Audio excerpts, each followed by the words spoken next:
Amigos ecuatorianos, hace algunas semanas traté el tema del espionaje de Estado, una práctica que generalmente era propia de gobiernos autoritarios de dictaduras militares y civiles, pero eso parece haber cambiado y hoy, pese a que hay un marco legal aparentemente más garantista de las libertades ciudadanas, la violación a la privacidad de la ciudadanía no solo es un hecho indiscutible, sino que ha tomado fuerza en muchos países que se autotitulan de democráticos como son Canadá, España, Alemania, Reino Unido, Brasil y muchos más.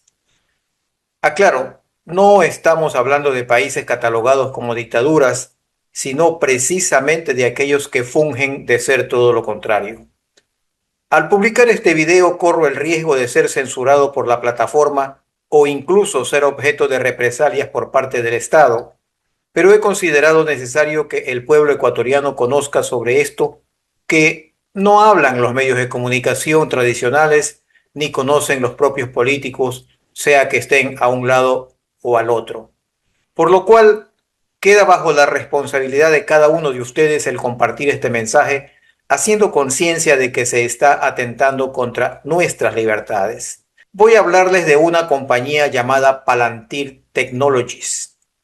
Esta es una empresa estadounidense de software y análisis de datos masivos, lo que se conoce como Big Data, con una capacidad para desarrollar plataformas para procesar volúmenes gigantescos de información que sería imposible analizar manualmente.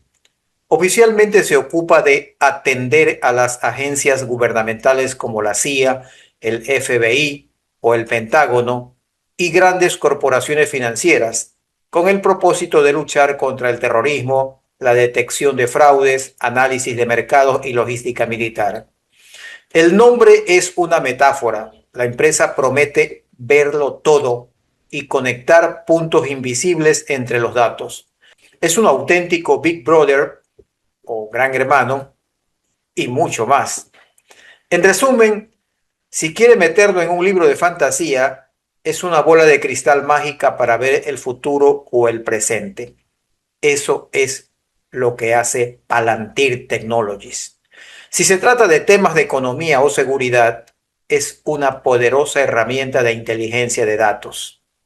En la actualidad, esta empresa ya no es vista solo como una compañía de software para espías, sino como el pilar fundamental de la infraestructura de inteligencia artificial, tanto para gobiernos como para el sector privado. Aunque nació enfocada en defensa, el crecimiento explosivo de Palantir en 2025 y lo que va de este 2026 proviene del sector comercial. Su plataforma AIP permite a los gobiernos y empresas privadas utilizar modelos de lenguaje como GPT dentro de sus propios datos privados de forma segura. Palantir se ha consolidado como el sistema operativo de la guerra moderna. Por ello les diré que en el conflicto Irán-Estados Unidos-Israel, en este 2026, la empresa es un actor directo. Sus herramientas se utilizan para el análisis de objetivos y logística militar en misiones activas. En febrero de 2026 reafirmaron su posición con contratos masivos con el ejército de Estados Unidos en un acuerdo de hasta 10.000 millones de dólares y con la Marina para la construcción de barcos mediante inteligencia artificial. Pero lo que más debe preocuparnos como sociedad civil es el control de datos estatales. Como ejemplo, Palantir ha logrado contratos por más de 500 millones de libras esterlinas con el gobierno británico. Por ello, grupos como Amnistía Internacional y parlamentarios británicos han expresado alarmas sobre la vulneración de la soberanía de los datos y la privacidad, cuestionando si una empresa privada estadounidense debería tener acceso a perfiles tan profundos de la población británica. Palantir no se ve a sí misma solo como una empresa de software, sino como una entidad filosófica y legal que opera en un entorno de datos. El hecho de que su CEO sea un experto en Freud y teoría social y que su equipo directivo esté lleno de abogados, explica por qué la empresa se siente tan cómoda navegando en contratos gubernamentales complejos y debates sobre ética y vigilancia. Es interesante notar que Palantir funciona en esencia como un expediente judicial hiperconectado, mientras que en el derecho tradicional luchamos por unir piezas de evidencia dispersas. Este software automatiza esa unión, pero deja la valoración de la prueba en manos del experto. A estas alturas cabe preguntarnos cómo opera Palantir a nivel global y qué significa esto específicamente para el Ecuador en este momento de 2026. Palantir no es exactamente una central de espionaje. Palantir no es tampoco una agencia de inteligencia, sino un proveedor de herramientas. Ellos no vigilan por su cuenta de manera directa, sino que venden el software, es decir, sus plataformas llamadas Gotham, Foundry y AIP, para que los gobiernos e instituciones locales lo instalen en sus propios servidores o nubes privadas. Técnicamente, los datos de un país que usa Palantir no deberían fluir hacia la Florida, sino que el software de la Florida se instala en la infraestructura del país cliente. Sin embargo, el mantenimiento y las actualizaciones sí dependen de la empresa estadounidense, lo que genera el debate geopolítico sobre la dependencia tecnológica. Palantir ya está profundamente integrada en la infraestructura crítica de varias naciones y solo como ejemplo voy a referirme a países como Reino Unido, donde es el cerebro del Sistema Nacional de Salud para gestionar la logística de pacientes y recursos. En Ucrania ha sido fundamental en la resistencia contra Rusia, procesando datos de satélites y drones para la toma de decisiones en el frente en tiempo real. En Israel se utiliza para la seguridad fronteriza y el análisis antiterrorista. En Alemania, varias centrales de policía estatal como la de Baviera y la de Hesse la usan para la prevención de delitos, aunque han enfrentado juicios constitucionales por el derecho a la privacidad. Y ahora preguntémonos, ¿qué pasa en Ecuador? ¿Qué pasa en nuestro país? En el contexto ecuatoriano, la relevancia de Palantir es crítica por varios frentes que se interconectan con el derecho y la seguridad. Por un lado, la ciudadanía aplaudiría su uso para combatir la corrupción administrativa y el narcotráfico, ya que permitiría acceder fácilmente a los registros de la propiedad, sabiendo quién compra inmuebles con dinero ilícito, controlar los movimientos migratorios y aduaneros, interceptar legalmente las comunicaciones entre las redes delictivas, manejar eficientemente los registros carcelarios, etcétera, etcétera.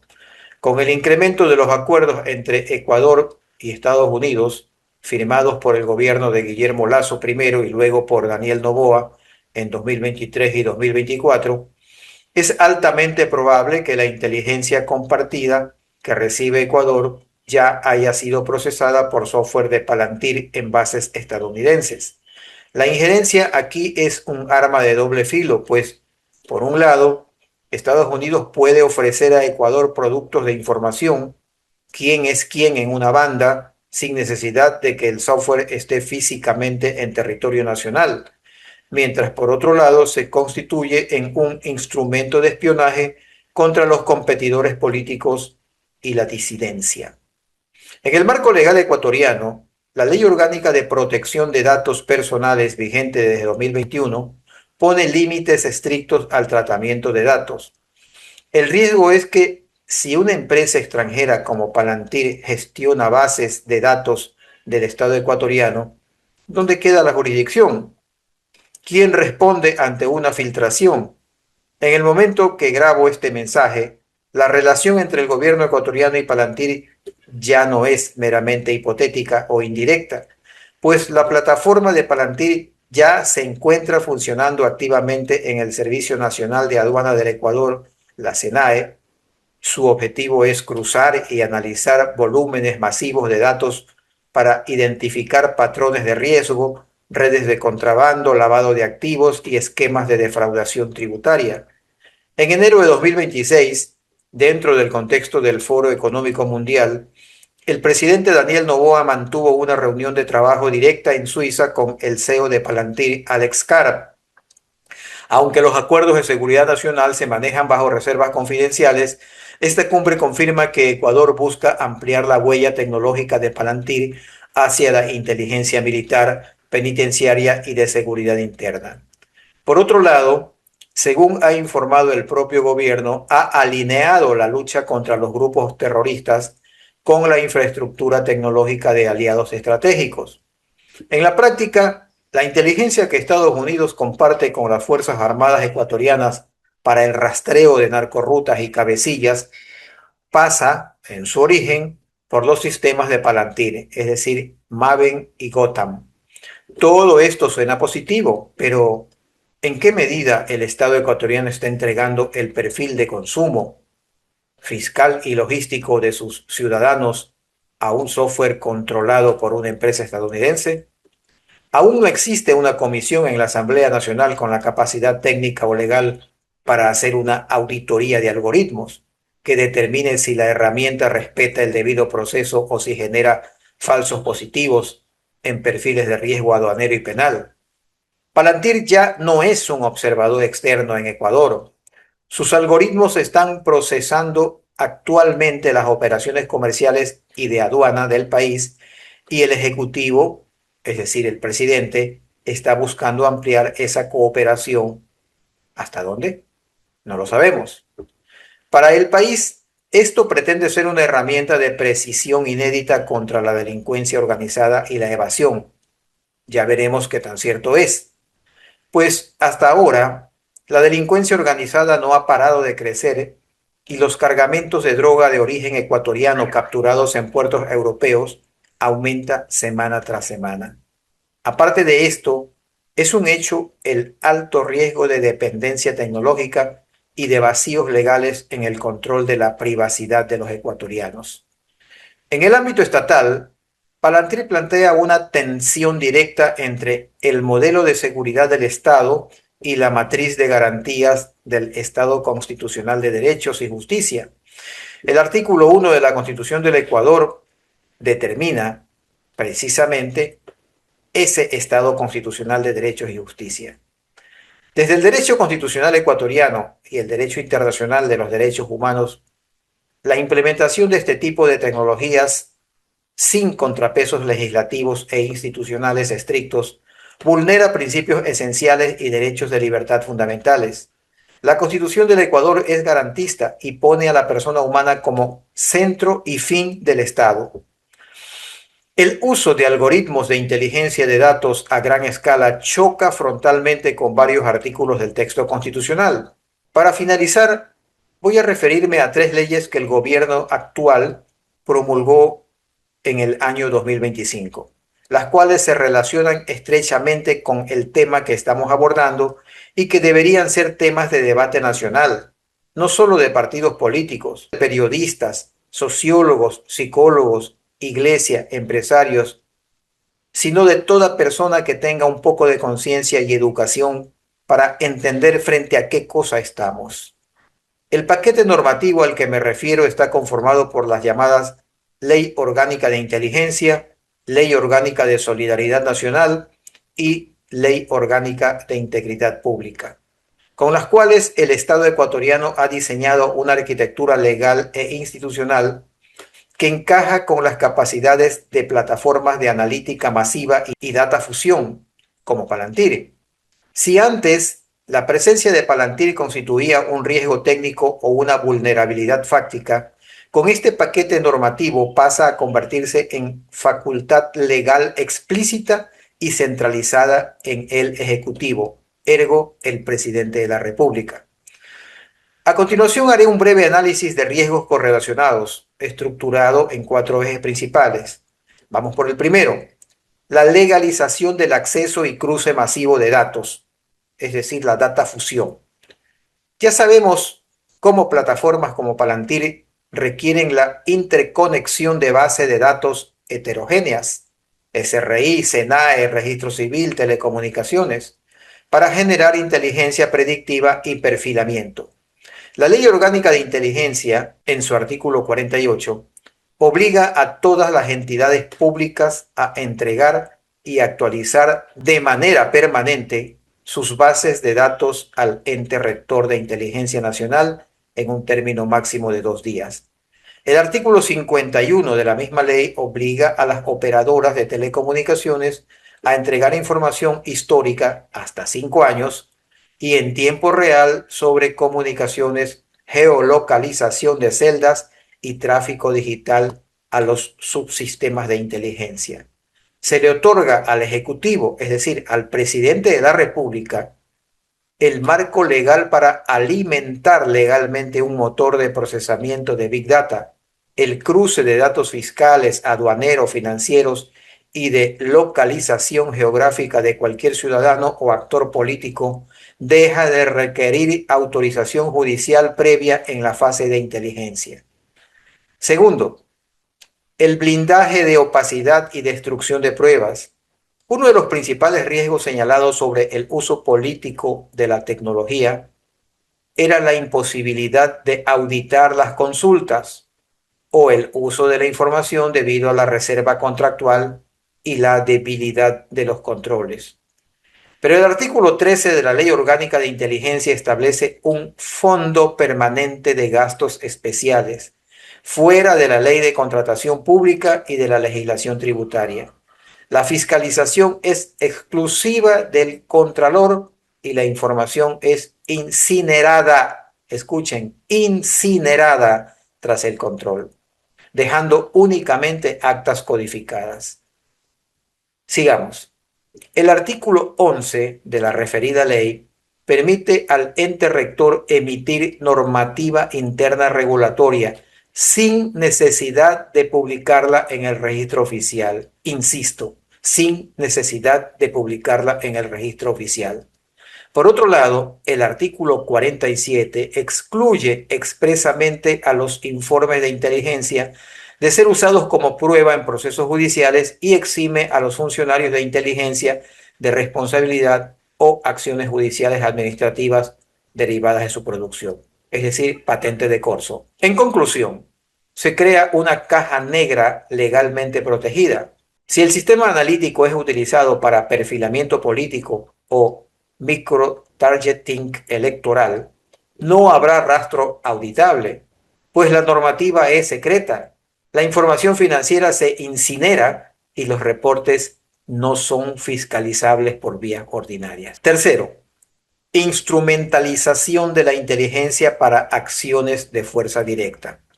El mayor peligro del uso asimétrico de datos de inteligencia contra la oposición o sectores críticos radica en la capacidad de traducir dichos análisis en acciones administrativas o penales inmediatas, como allanamientos y medidas cautelares basados en inteligencia.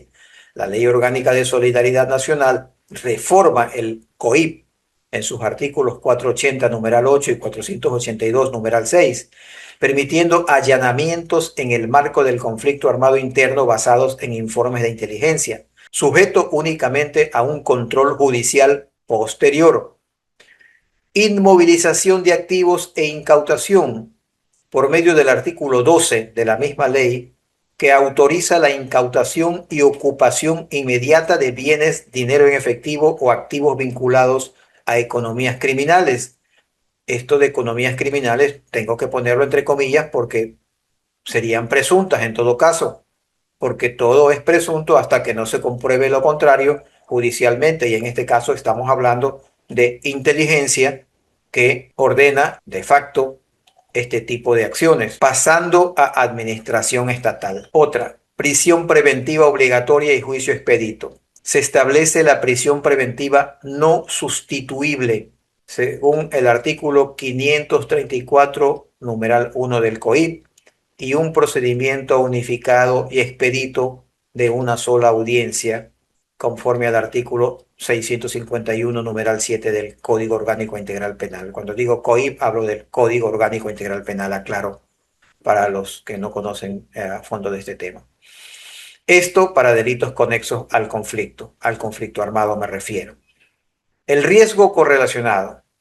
Si la tecnología de inteligencia Palantir califica a un financista, candidato, medio de comunicación o grupo empresarial rival como vinculado o conexo a una economía criminal mediante grafos de relaciones algorítmicos, la ley habilita allanamientos, incautación de bienes y prisión preventiva inmediata, limitando severamente el derecho a la defensa.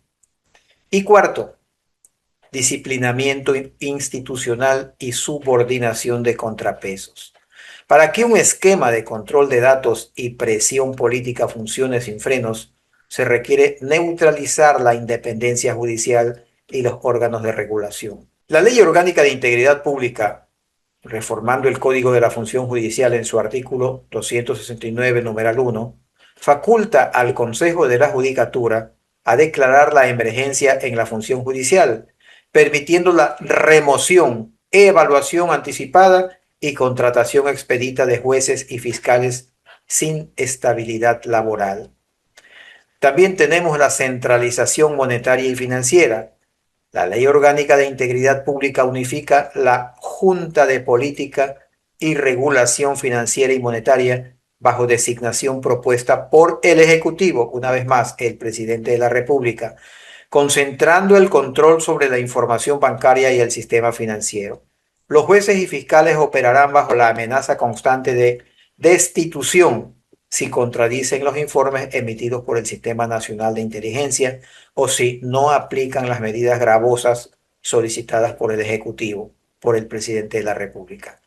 En conclusión, las tres leyes no solo normalizan un estado de excepción de carácter permanente bajo la figura del conflicto armado interno, sino que otorgan el sustento normativo perfecto para que el Ejecutivo, el presidente de la República, utilice plataformas avanzadas de analítica de datos e inteligencia artificial como un mecanismo de control social, fiscalización selectiva y asimetría política, con miras a consolidar su poder institucional y prevalecer en futuros procesos electorales.